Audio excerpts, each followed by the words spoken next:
Well, hello.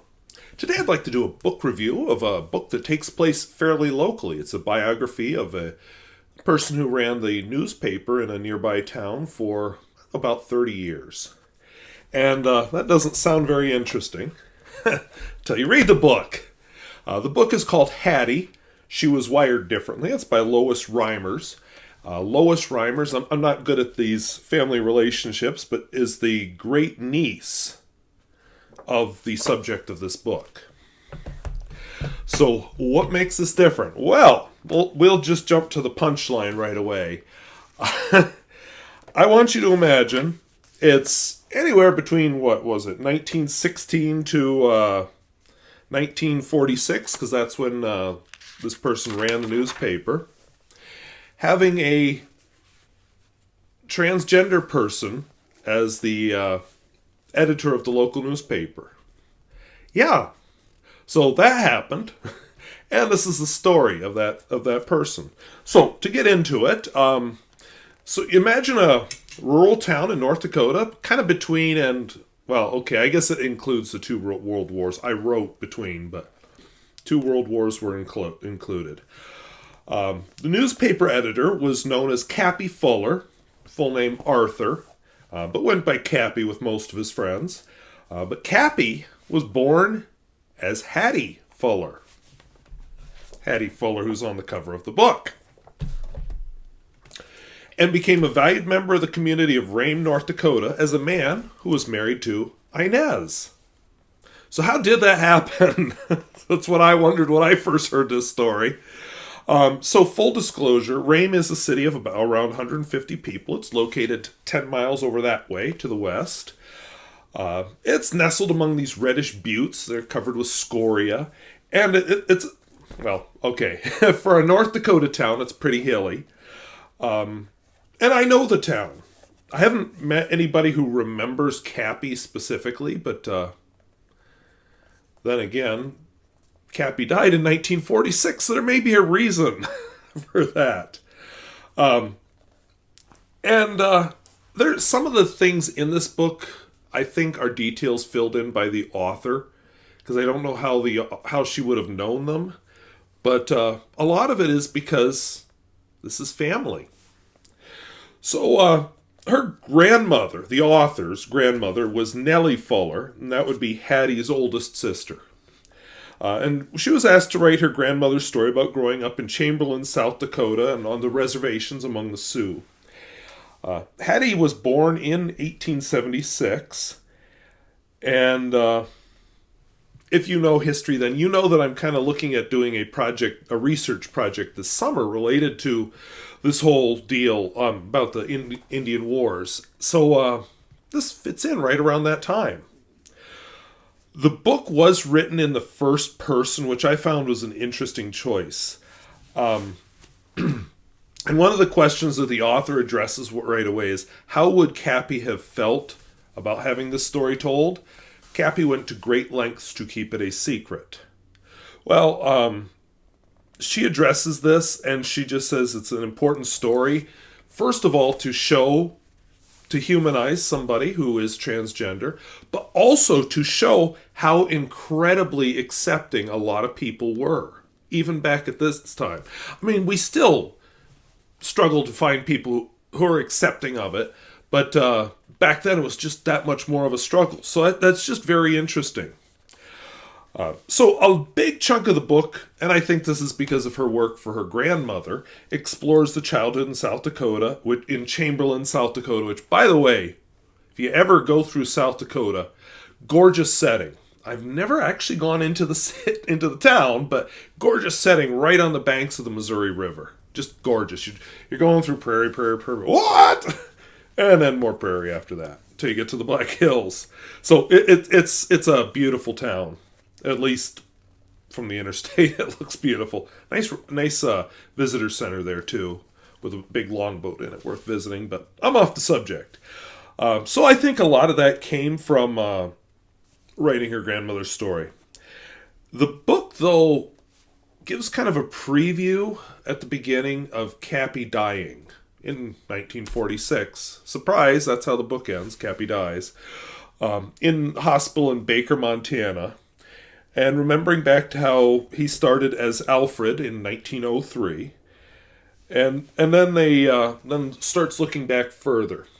So the dad was a newspaper man, but he was kind of a jack of all trades. They spent a lot of time living among the natives. He tried his hand at construction and carpentry and all kinds of things. Oh, and he was an alcoholic, and definitely a little bit, not a little bit. I want to say undependable, not dependable, and not stable. So at first, it does sound like just any tale of frontier life you would read, and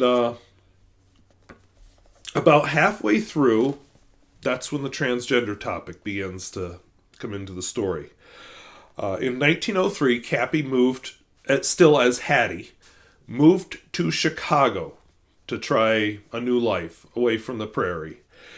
And her mother and sister went with her, not the grandmother of the author, a different sister.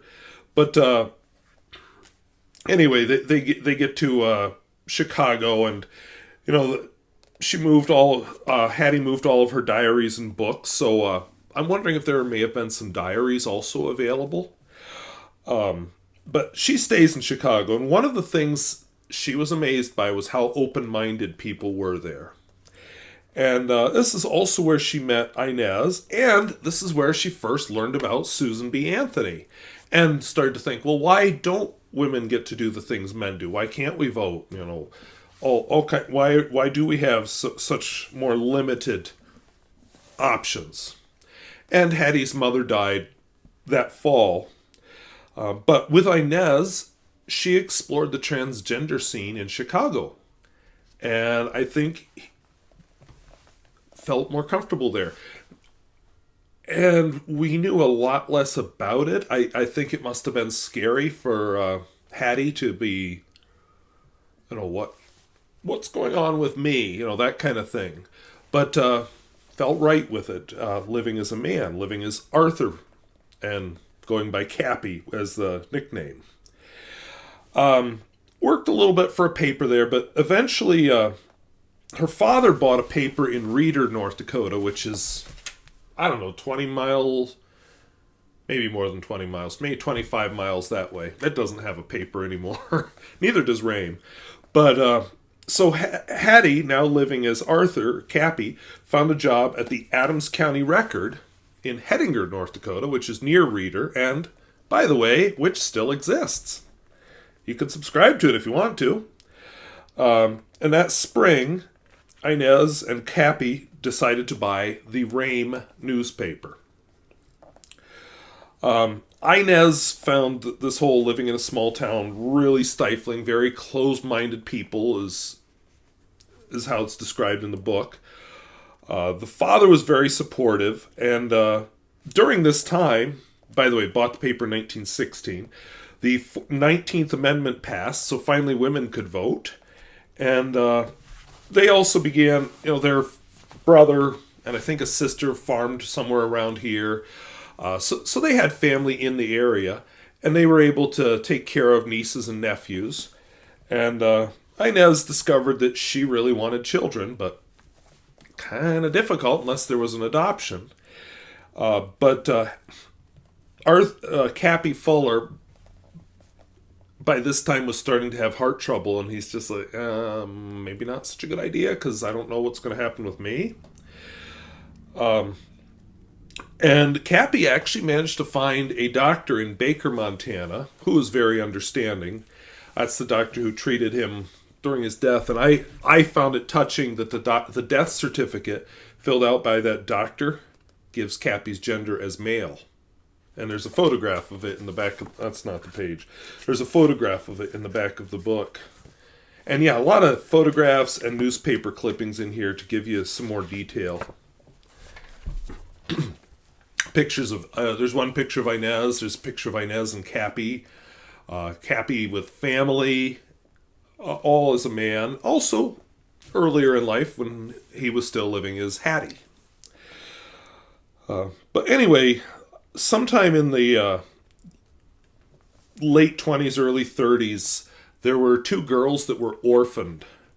And Inez basically took them in. And, of course, Cappy's fear was, they're living under a roof. What if they find out? And it's a lot harder to hide when you're living under the roof.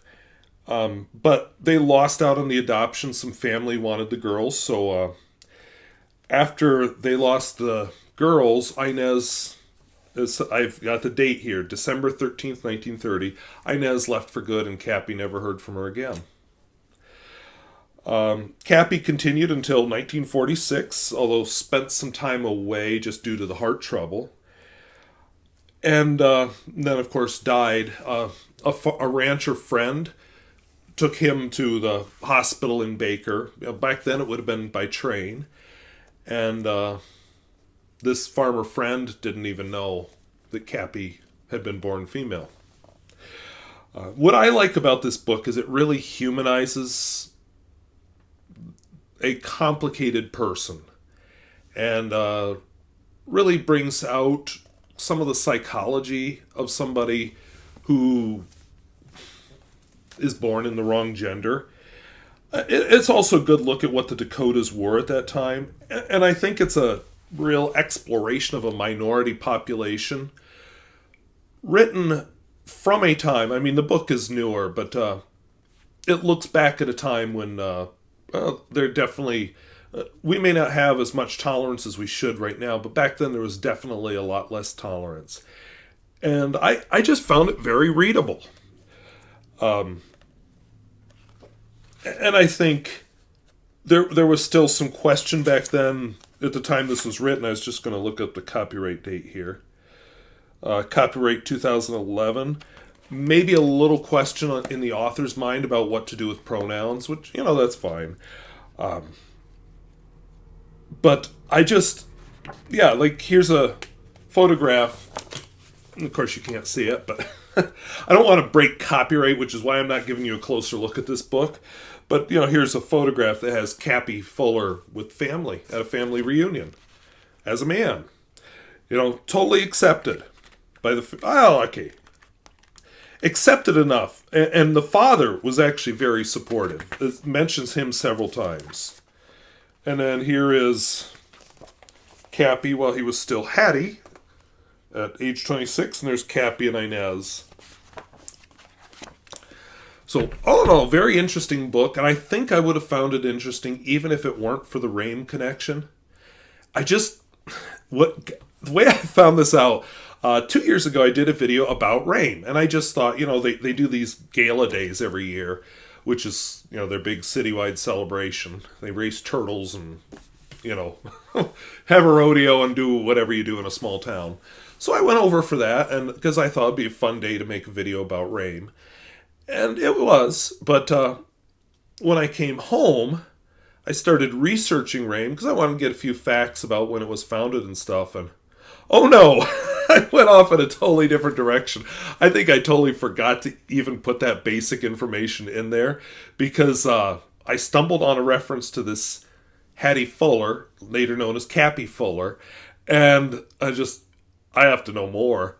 And so then I started researching all over, and I tried to put my links in the video description. But I found out there was a book, so then I had to read it. But it was interesting. And I think the author, she's not a widely known author. I don't think she has more than one or two books to her credit. But I think she did a good, serviceable job. And it's just interesting. The first part of the book, looking at frontier life, is interesting all by itself. And then, of course, the struggles with gender, it's just interesting all around. It's just an interesting book. What else can I say? So, anyway, I put a link down below to a variety of bookstores. So, if you want to pick it up, feel free. It's probably going to be a hard one to find in your local library, but definitely a book worth reading. So thank you for watching. We'll talk to you later. Bye-bye.